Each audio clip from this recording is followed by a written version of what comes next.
Oh, hey out there. Welcome back to Tiny Little Victories, the podcast that shares stories from spectacular humans. Yeah, everyone on this show is human. Isn't that a relief? I'm your host, Jennifer Kite-Powell, and on today's episode of season 4, notice how I'm really promoting that. We are in episode 2, and it is a very special episode today because it's International Women's Day. Woo!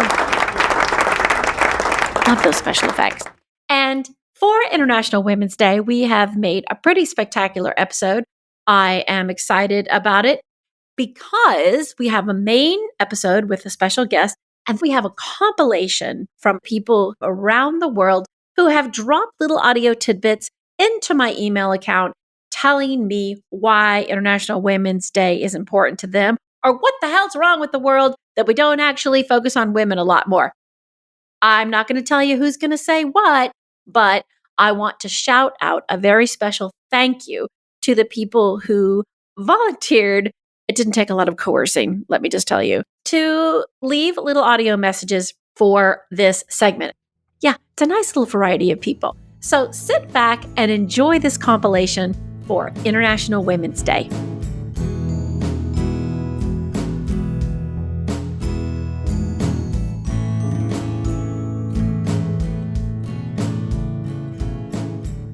And to kick off these voices for International Women's Day, we're going to take a journey to Éire, or Ireland, as most of us know it.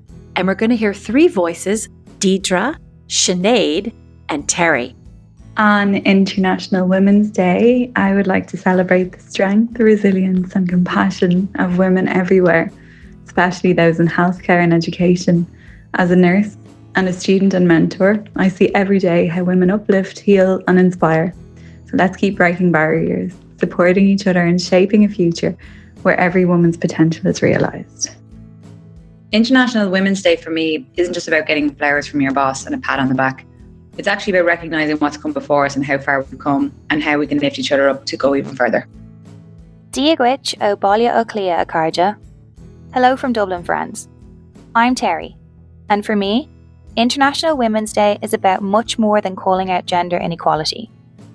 It's also a powerful reminder for us to continue, 1, honouring our ancestors, by celebrating the women who paved the path before us and those continuing to do so now. 2, reflecting, resting and rising, taking stock of where we stand, pausing and pushing forward together for a better world. 3, embracing our inner power, because let's remember, they didn't burn witches, they burned wise women, healers, those who dared to know. In 2025 and beyond, let's rise together. Let's reclaim the witch within us all.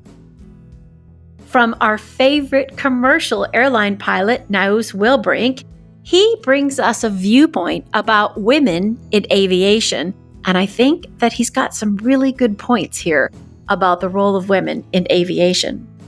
So answering the question of why International Women's Day matters, and I'm doing it through the lens of aviation. Mostly because that's the field I operate in now, and also because it's an interesting field since it has been and is a male-dominated field up till now. See, only 8% of the ATP-rated pilots are female. So in a professional setting, they are way underrepresented. Now, is that a bad thing? Currently, men have made all the rules and the settings and the checklist and every element to aviation. And that's great. It works. Safety is high. But we are missing out on potentially 50% of smartness. And obviously, that's baffling. You always want the best people for the job. And without any attention to it, we are discarding 50% of the possible people that can be great at this job. So I would argue International Women's Day matters because we need to set an example for women around the world that maybe aspire or don't know they can aspire things that are in male-dominated areas. I know this is only one aspect of it. There's many more, but this is the one I chose to highlight. I bring you a little visit to Metz, France, where friends Kimberly and Shrika are having a conversation about what International Women's Day means to them. Hi, my name is Kimberly, I live in France. I'm here with my friend Shrika. We're talking about some feminist issues today, which is quite apposite. Thinking about why International Women's Day is important.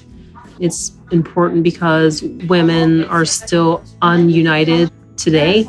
Women still make it difficult for other women to succeed. I know I've had that in my own personal, professional life. And, whether that's caused by their own internal misogyny or racism, I don't know. But it's so good to be able to celebrate the fact that we do have women who are fighting for our equality, whatever it means, feminism, rights, the right to be taken seriously, education, to be able to go to the police and have a complaint about a rape or an aggression and be taken seriously. So it's one day. We have at least one day. It should be, more frequent than that, where we get to celebrate women who've worked for us to get to where we are today, and the women who will come after us, still working towards that, because we are facing even more challenges in terms of misogyny across the world and racism. I think the two are very much interlinked. So it's so important to remember this ongoing cause, celebrating our sisters, fighting for us, and that we are fighting for. Hi, I am Shrika. I'm 25 years old and I'm in a cafe with my friend Kimberly. We've always had a lot of interesting conversation about feminism and women's rights issues. And why International Women's Day is important for me is to reflect on how much we have improved throughout the years and how much we still need to go for it and help the younger generation become more aware about the privileges that they have and how far we have gotten. And I think it's important that even though it should be celebrated or be important to reflect every day, but just to understand how much there is still inequality in different ways, whether it be a gender pay gap, whether it be simply voicing out your opinion, or how the media is often there to undermine women in different ways. So I think it's important for us that we have one day where each of us just really openly talk about it and understand and be grateful that we are in this position, that at least now we can have a voice and we are talking about it. Yeah, there is much more beautiful movements to go for in the future. Heading out to Idaho, where they drop gigantic potatoes from the tops of buildings on New Year's Day, recurring and favorite guest, comedian and hairstylist Andy Trammell, shares with us the importance of International Women's Day to her. Hi, my name's Andy, and I'm chiming in from Idaho. And International Women's Day is a very important day. And I think even more important than the day, it's celebrating it every day. And teaching our future generations of women that I think the most important thing is celebrating each other. And it's women supporting women and empowering each other in the workplace, in life, in friendships, in everything. I think creating that foundation of support is the key to any positive forward movement. Mother and daughter, Patrice and Jane Morrison in Dallas, Texas, share their views on the role of International Women's Day and why we need to keep it in the forefront of our collective minds. Hi, my name is Patrice Morrison. I'm 49 years old, and I am the proud owner of Chicks and Caboodles, a custom fashion accessories brand here in Arlington, Texas. International Women's Day to me represents a time to celebrate the strength, resilience, and achievements of women around the world. It's a reminder of how far we've come in the fight for equality, while also acknowledging the work still needed to create a world where women's voices, rights, and potential are fully recognized and valued. Let's keep raising our voices, breaking barriers, and inspiring each other every day. Hi, my name is Jade Morrison. I am 23 years old. I live in Dallas, Texas, and I am currently working as an account manager. International Women's Day is important to me because it honors the achievements and contributions of women while also advocating for gender equality. It highlights the ongoing fight against gender-based discrimination, violence, and the barriers that still hold women back in many parts of the world. This day just serves as a reminder to celebrate progress, acknowledge setbacks, and it's a call for action to ensure equal opportunities for all women, regardless their background or their nationality or social status. From the chilly land of Finland, we have a great voice, Hannah Manaman, who shares with us her memories of International Women's Day and how it came into focus in Finland. My name is Hanna Manninen.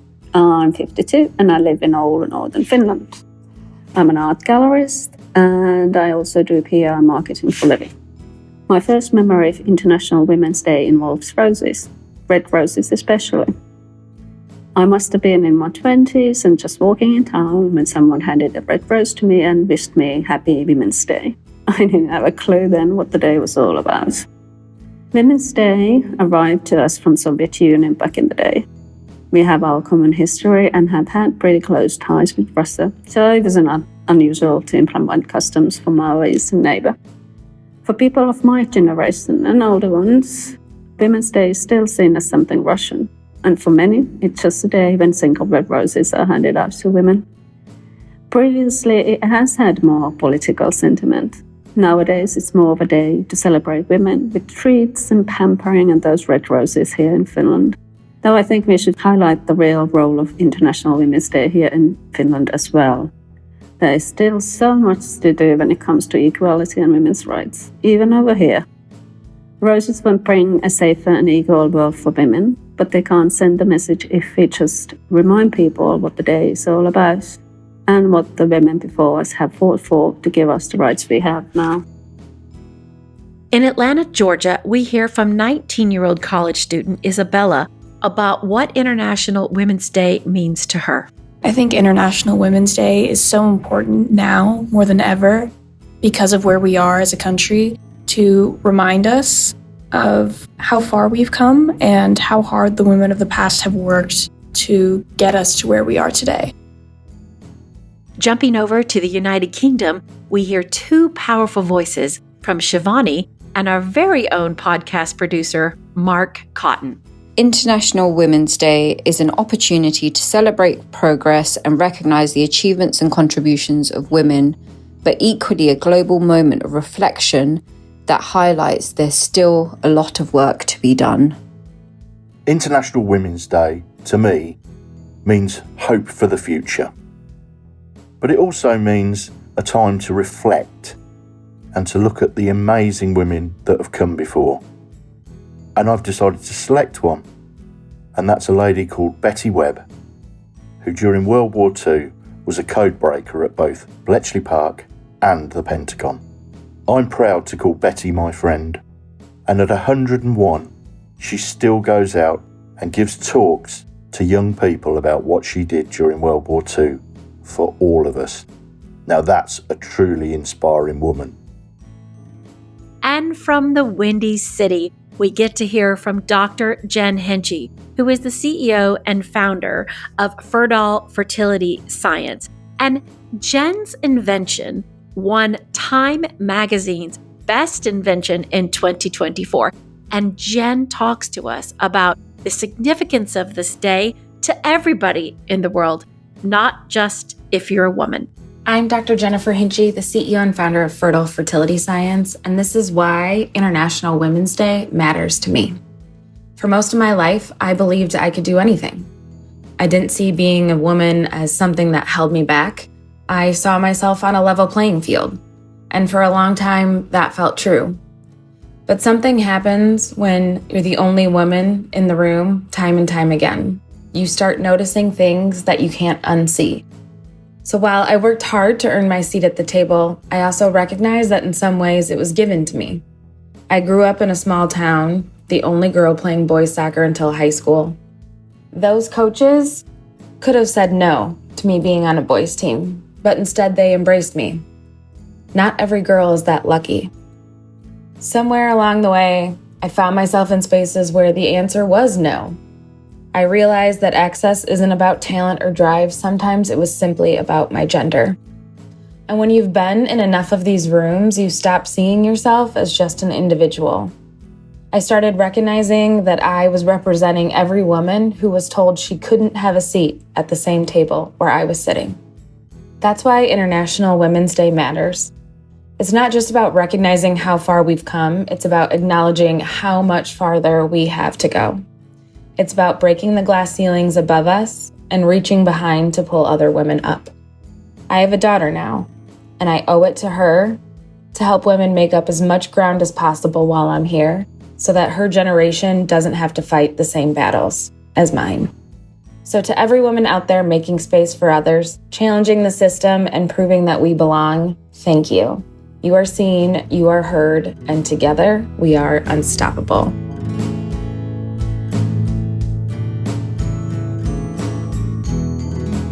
Okay, so I hope you enjoyed that collection of voices from around the world, which brings me to the main part of our show, which is a very special guest from South Carolina, Kim Smith, who's the CEO and founder of HealthEvolve. Now, before we get into this very candid chat with her, I just want to lay out with you some facts about the world's population. Now, ready for this?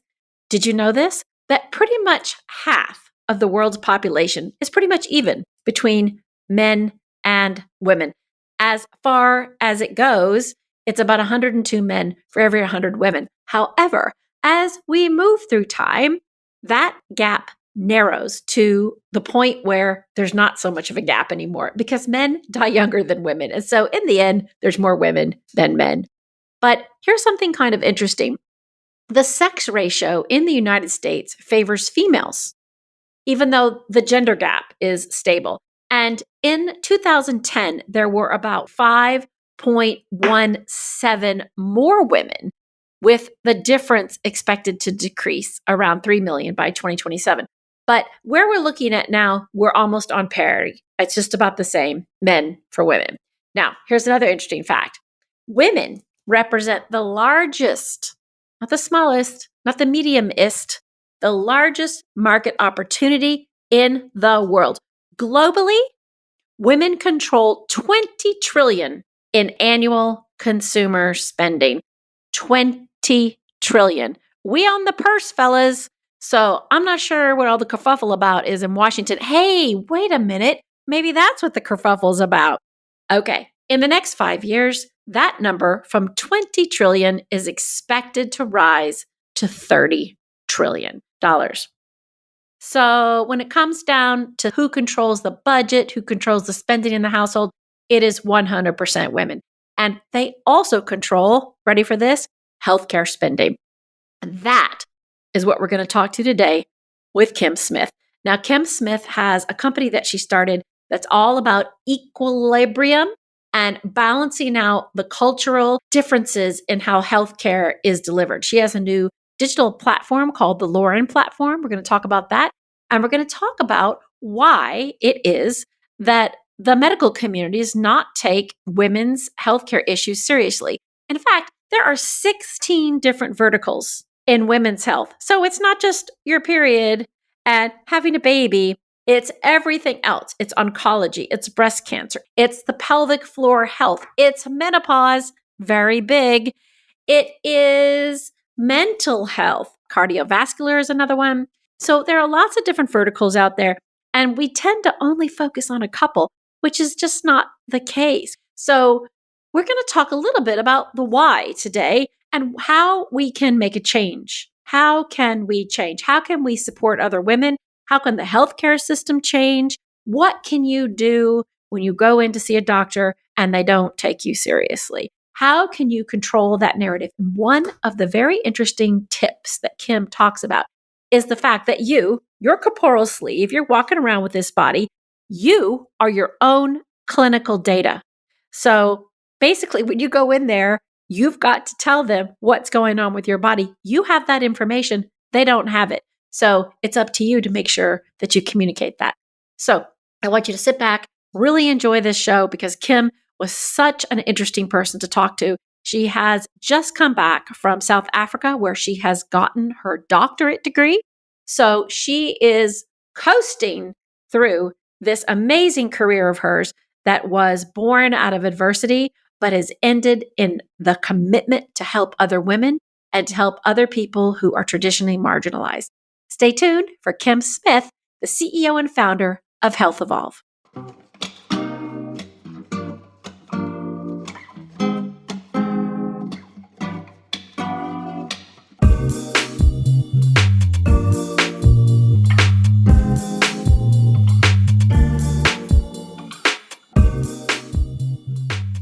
Okay, Kim Smith, welcome to the special episode of Tiny Little Victories for International Women's Day. Hello, Kim. Hi, how are you doing? I'm so happy that you made time out of your schedule because I know you're about to leave to go to Africa for an event. I saw you earlier today at South by Southwest on the panel we were on, but now I get a chance to talk to you personal one-on-one about what you're doing as the CEO of HealthEvolve and what this day means to you in terms of like women's healthcare. Actually, that's a very big question. How can you even answer that? I just like lobbed them all in there. Absolutely. Oh my goodness.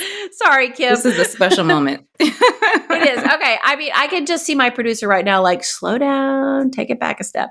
But I do want to just talk to you and say, like, can you talk to us a little bit about what HealthEvolve does? And you have a really great motto that I love. And you say it all starts with women at your company. It does. And so talk to us a little bit about like HealthEvolve and why it all starts with women. Absolutely. I am so honored, honestly, to one, be on this podcast and have this conversation with you. Yeah. But I'm also grateful for the vision, right, of being able to build out this solution that I believe the industry needs. So we launched HealthEvolve with the focus on women and families. And I believe that it all starts with women. We are a digital health innovation company. We focus on 3 core clinical areas: cardiovascular health, diabetes management, and stress and anxiety. And we're really centered on those 100 weeks of care. So that's specifically discussing from the care that women receive from conception to 12 months postpartum. And we believe that it starts with women because 80% of healthcare decisions in the home are made by women. So they really are carrying the weight of healthcare decisions. Yeah. And a lot of the health of children starts in the womb.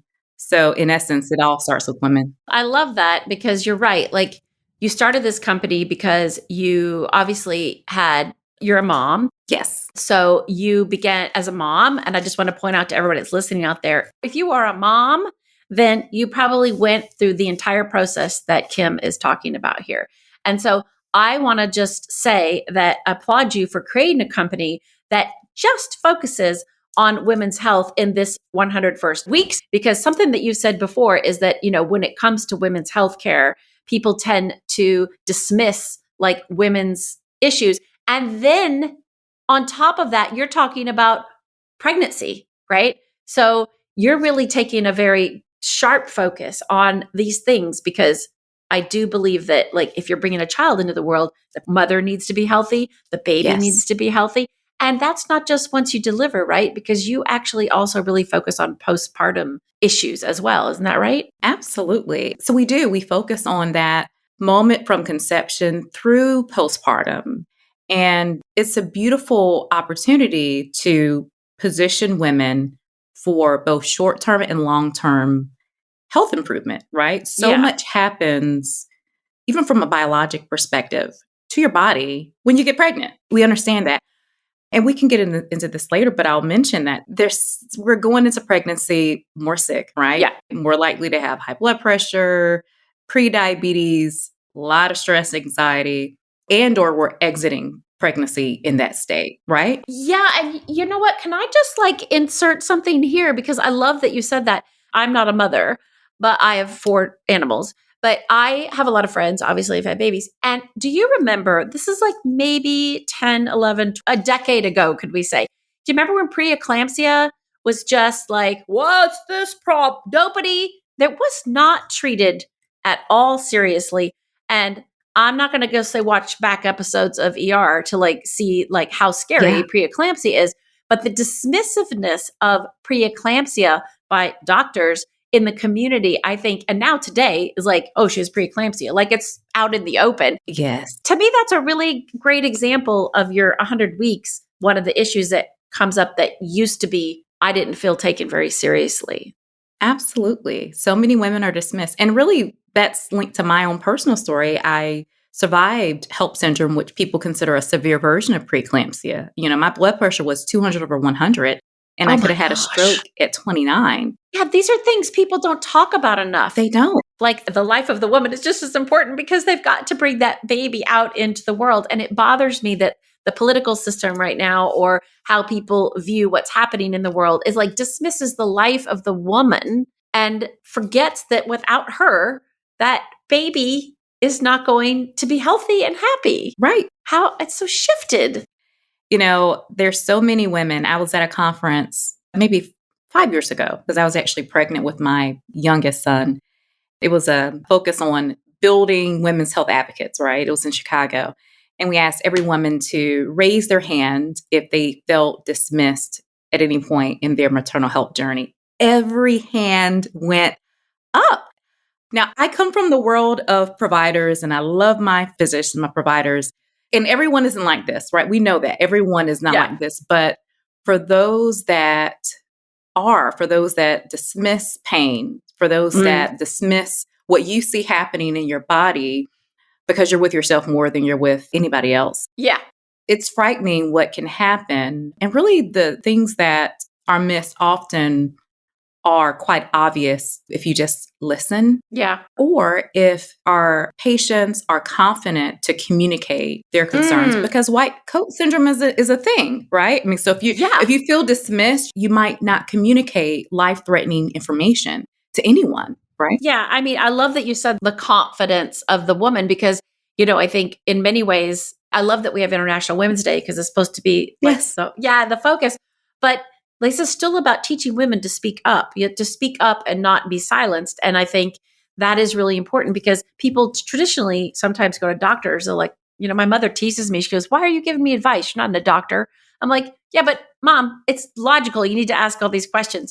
And now she asks more. She's much more, I would say, aggressive with the things she asked because, you know, when she had me at 25, they kept her in the hospital for like 6 hours and sent her ass home. Like, wow. She was like, I had this new baby. They didn't even keep you. They told you couldn't gain any more than 10 pounds. Like, it was pretty bananas, but she was of that generation where you never really questioned things. Yeah, right. And I have a lot of friends who are older women who have gotten pregnant later in life, waiting for the right time to come along or just having the baby on their own. And they said they always feel challenged by, you know, the doctor, like, well, the doctor should know. But then when you speak up, they're like, no, like dismissive. And I think one of the statistics that you have quoted before is that you talk about 1 in 5 women typically get misdiagnosed, mistreated. And then you said when it comes to persons of color, that range is worse. 30%. Yeah, 30%, 1 in 3. It is. And that is very real. And honestly, I would be curious as whether or not the number is higher, to be honest. Oh, I think it's 100% higher. Like, absolutely. But I believe that the patient is still the most critical member of the care team. And I believe that we do, to your point, have to teach and empower, in a way, women to still communicate what's happening in their bodies, because that's clinical information, that's data that is essential to their both short and long-term health outcomes, right? You may not always have the same physician forever, right? At some point, but but you're the carrier of your EHR in your body. Oh my God. Everywhere you go. Yeah, I have never heard it put that way before. That is freaking brilliant.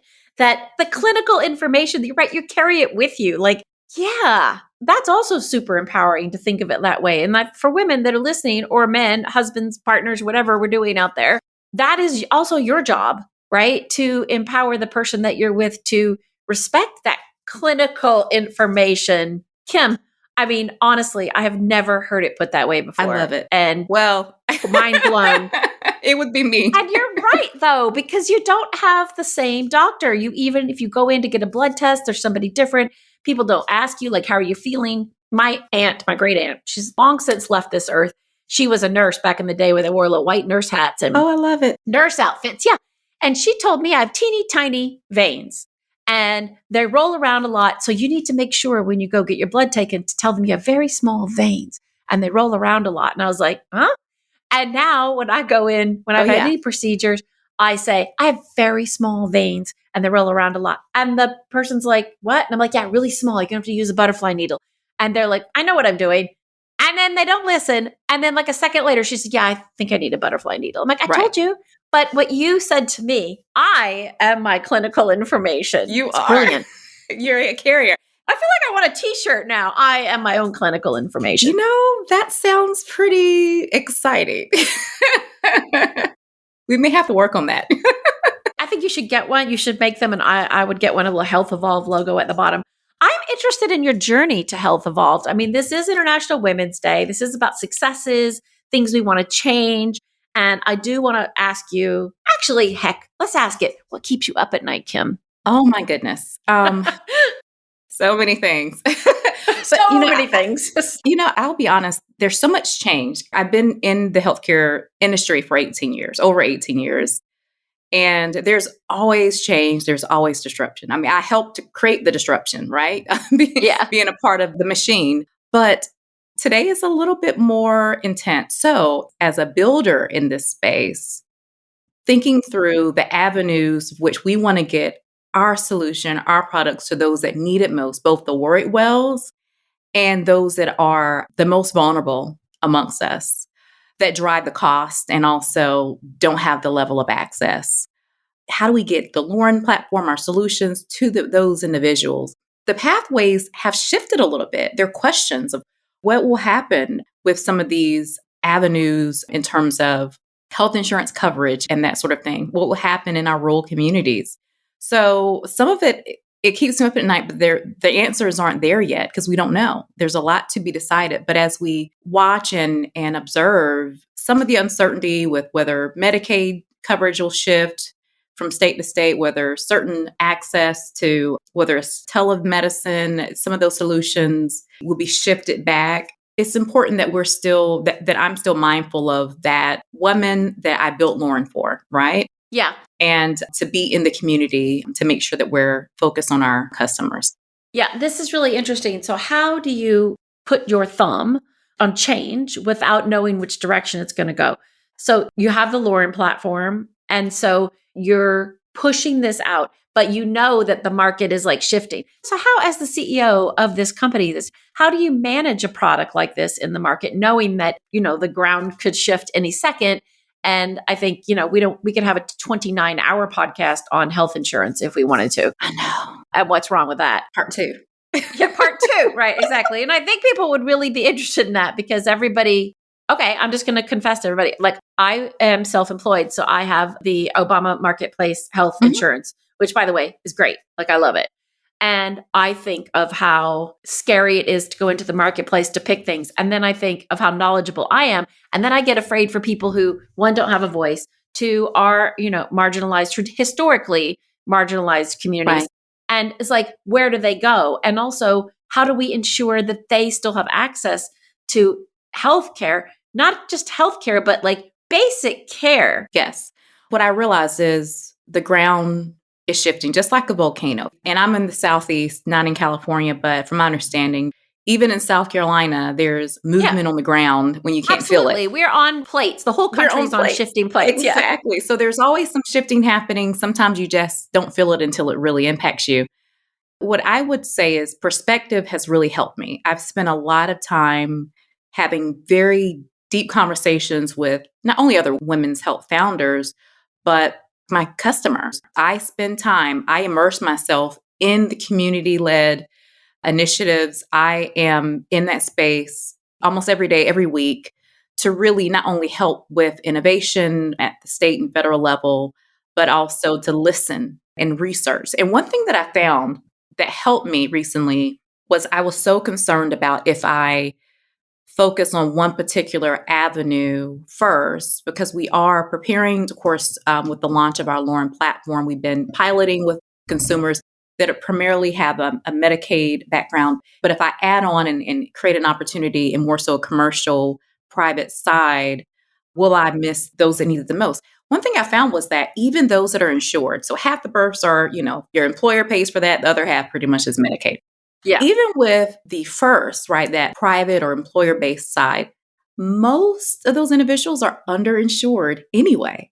So it's not like it's we're in the top 2% because we have a full-time job with benefits. No, you may be underinsured. So the need and the cost of healthcare impacts every house. Now, it's going to impact some households more severely than others, but it is needed. The access to these tools to improve your health is needed. And to be honest, with my personal story, having survived this hypertensive disorder pregnancy, I soon after found out through just advocacy work that as a Black women are 3 to 4 more times likely to die from pregnancy. That is such a big number. Right, than white women, regardless of income.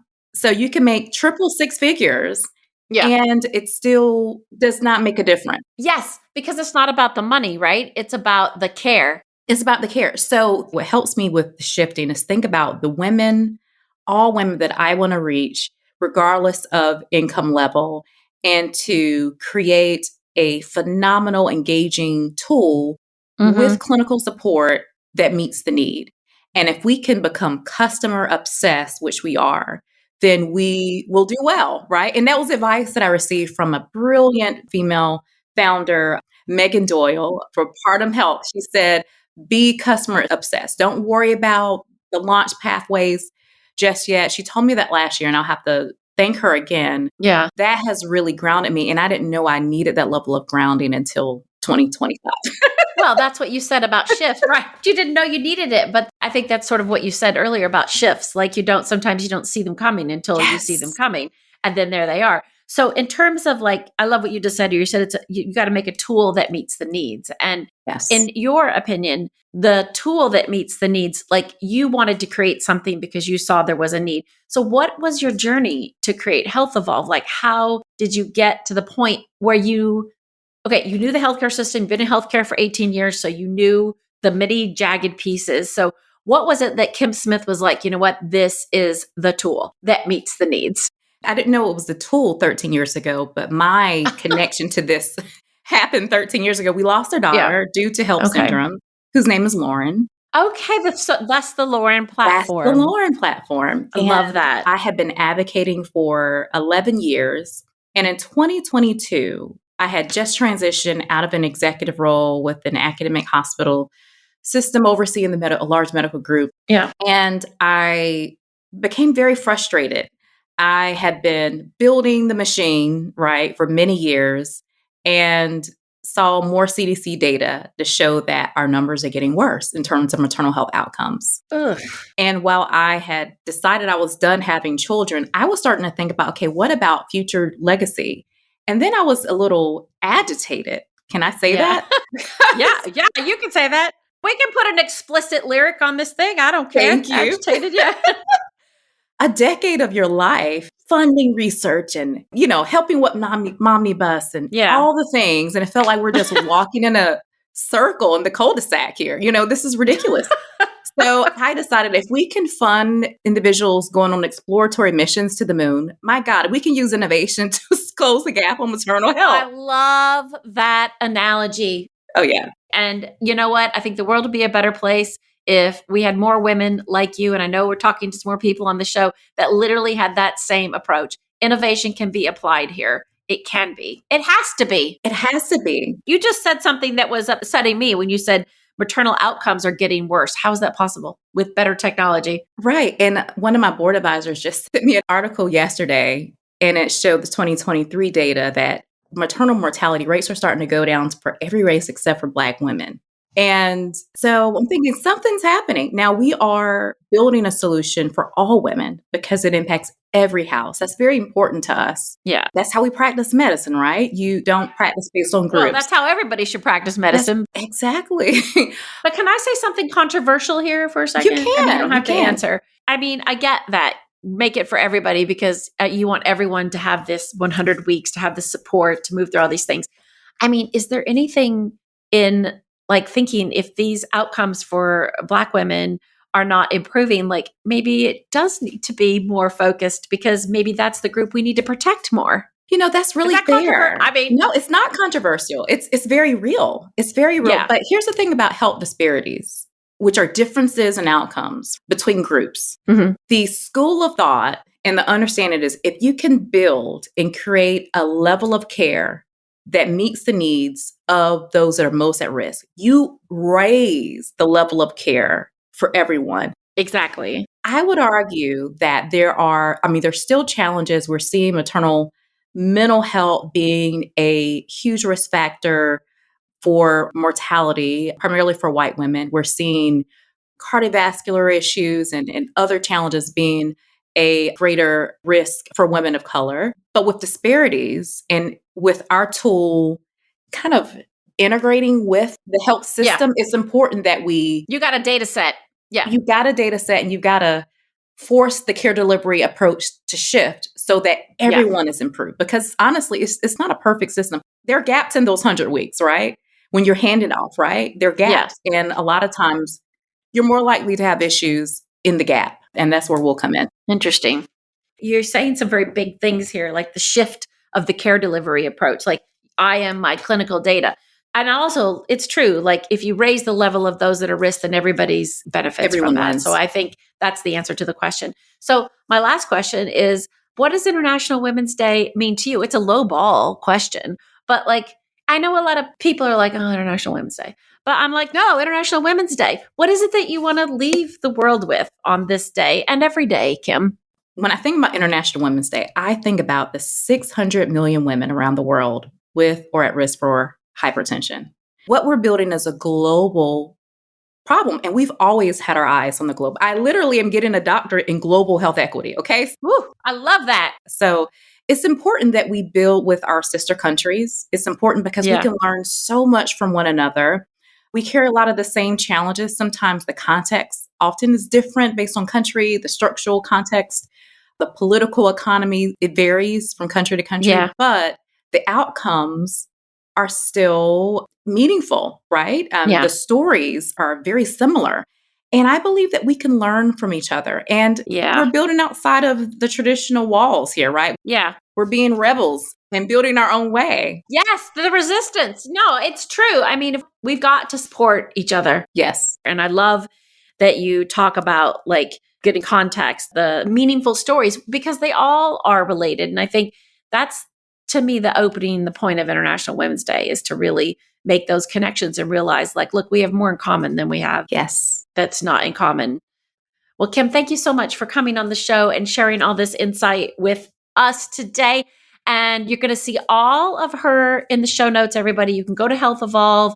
The company's based in South Carolina, but I mean, the company has applications. You can be a part of the Lauren program.